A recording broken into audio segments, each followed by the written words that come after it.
Hi, my name is Ipsa. Today we are doing a maths topic, a simple maths topic, three basic theorems which would be used in class 9th most likely. Very simple. We'll quickly do them, understand in a very simple manner. Get ready. Okay. So we know what is radius in part 1 of the same topic, circles. We've done the basic words, terms, circles, chord, center, diameter, distance from center and all that. If you haven't gone through that, please go through part 1 of this series. Okay. So the first theorem is, let me explain you the setup. Don't look at anything. Don't look at anything. Just leave that alone. Just look at this diagram. Can I call this a chord? Yes, it's a chord. By the definition, it starts from one point on the circle, ends on another point on the circle. It's a chord. It is not passing from the center. Fine. AB is a chord. Then हमने कहा था distance क्या होता है? Distance of chord क्या होता है? Chord कितनी दूर है सर्कल से? वो होता है सेंटर से स्टार्ट करो और इसके ऊपर 90 डिग्री बना दो. कॉर्ड के सेंटर से स्टार्ट करो और कॉर्ड के ऊपर एक 90 डिग्री बना दो. This line OX is called the distance of the chord. ये कॉर्ड सेंटर से कितनी दूर है is OX centimeters. Like if OX is 2 centimeters, distance is 2 centimeters. If OX is 5 centimeters, distance of the chord is 5 centimeters. Now the theorem, इसमें theorem कहाँ आ गई अब? Theorem ये आ गई कि the moment I put a 90 degree here, this chord automatically gets divided into two equal parts. This is what the theorem is. कि जैसे ही आपने इसके ऊपर 90 डिग्री डाला, कॉर्ड के ऊपर सेंटर से स्टार्ट किया और 90 डिग्री डाला line, the chord gets bisected into two equal parts. या फिर हम उल्टा भी बोल सकते हैं कि अगर मैंने इसका सेंटर ले लिया, कॉर्ड का सेंटर ले लिया और सेंटर ऑफ द सर्कल से ज्वाइन कर लिया, तो ये 90 डिग्री होगा ही होगा. Did you understand the second thing? The second thing I'm saying, I have taken the midpoint of the chord. This is the midpoint of the chord. This is the chord AB. I have taken the middle point. मैंने उसको 10 centimetre की थी, 5 पे मैंने उसका middle point बना दिया. Now, if I join this to the center of the circle, this angle will automatically become 90 degree. That's it. That's उसको चाहे आप vice versa कहो, चाहे कुछ करो. The basic theorem is कि if you have a chord AB, any chord AB, OX will be called the distance of the chord from the center if this angle is 90. Okay. If this is 90, these two portions will be equal in length. The chord will be bisected. Words AX will be equal to BX, or we can say chord will be bisected. अगर हम centre से 90 degree डालते हैं, the chord gets divided into two equal parts.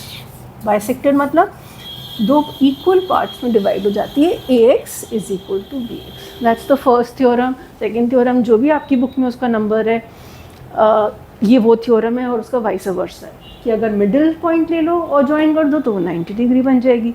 अगर 90 degree डालोगे तो chord equal parts में divide हो जाएगी. That's the first thing. Okay. Now the second thing is very similar, just an extension. We have two chords. Can you see a chord AB and a chord CD? Now we are assuming that the chord AB, I have by construction made AB का length equal to CD का length. We have made this length equal to this length. This is the primary condition. कि अगर chord AB is equal to some other chord CD, it can be present anywhere. It can be present anywhere. But if two chords are equal in length, 10 centimeter, 10 centimeter, then what happens? If I say, what is the distance of AB OX will be called the distance of AB, right? If I draw a 90 degree here, OY will be called the distance of CD. OX AB का distance है centre से, OY है कि CD कितनी दूर है centre से. अब थ्योरम क्या आई इसके अंदर, ये तो हमारा सेटअप आ गया, ड्रामा स्टेज सेटअप हो गया. दो कॉर्ड इक्वल हैं, उनके दो डिस्टेंसेस हैं. अगर कॉर्ड इक्वल हैं तो उनके जो डिस्टेंसेस होते हैं ना वो भी इक्वल हो जाते हैं. That's it. अगर कॉर्ड इक्वल इन लेंथ हैं तो वो सेंटर से बराबर की दूरी पर होती हैं. ये नहीं कि कोई बहुत दूर चली गई, बहुत बाहर चली गई. So we have chord AB which we take as the condition equal to CD. Distance of the first chord is OX. Distance of the second chord is OY. You will say that OX is equal to OY. मतलब उनके equi chords will be equidistant. Equidistant मतलब same distant from center. अब इसका उल्टा भी true होगा.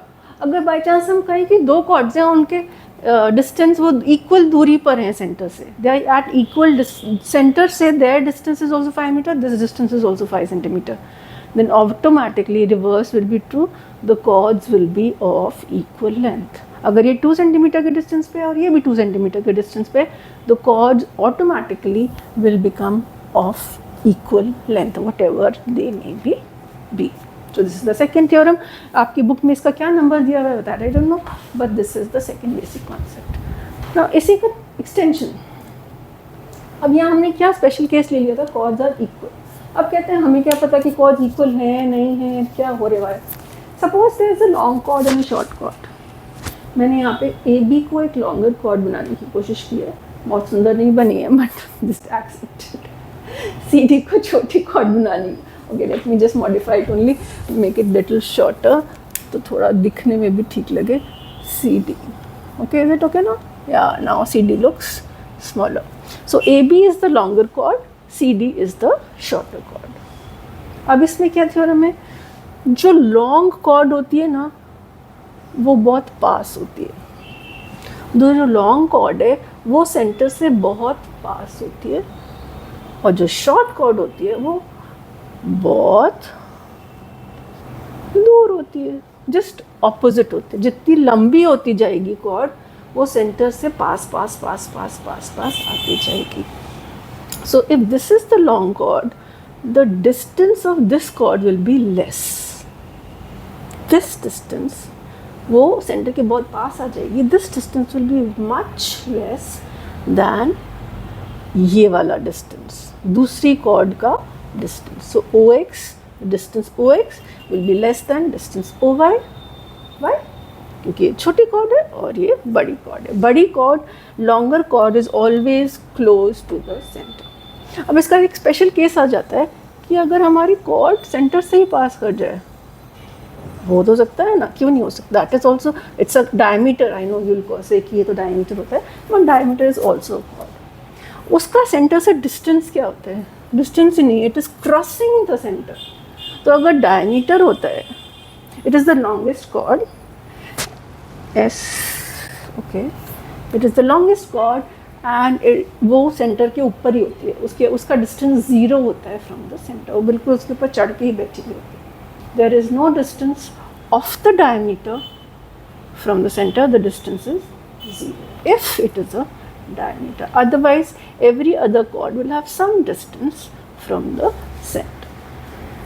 So that is all about 2-3 basic theorems of circles.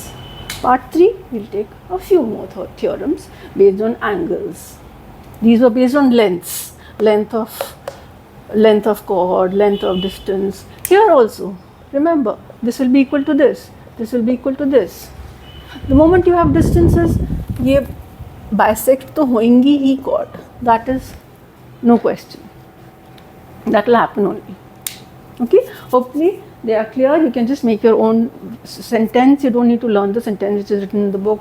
Just make that if the chords are equal, the distances from the center are equal. इसमें कौन सी याद करने वाली बात है? या फिर if a chord, if a line bisects the chord, cuts it into two parts, it will be perpendicular to the chord. वो उसके 90 डिग्री हो जाएगी. Just make your own sentences. समझो तो अपने आप sentences आप बना लोगे. Thank you. Watch part C.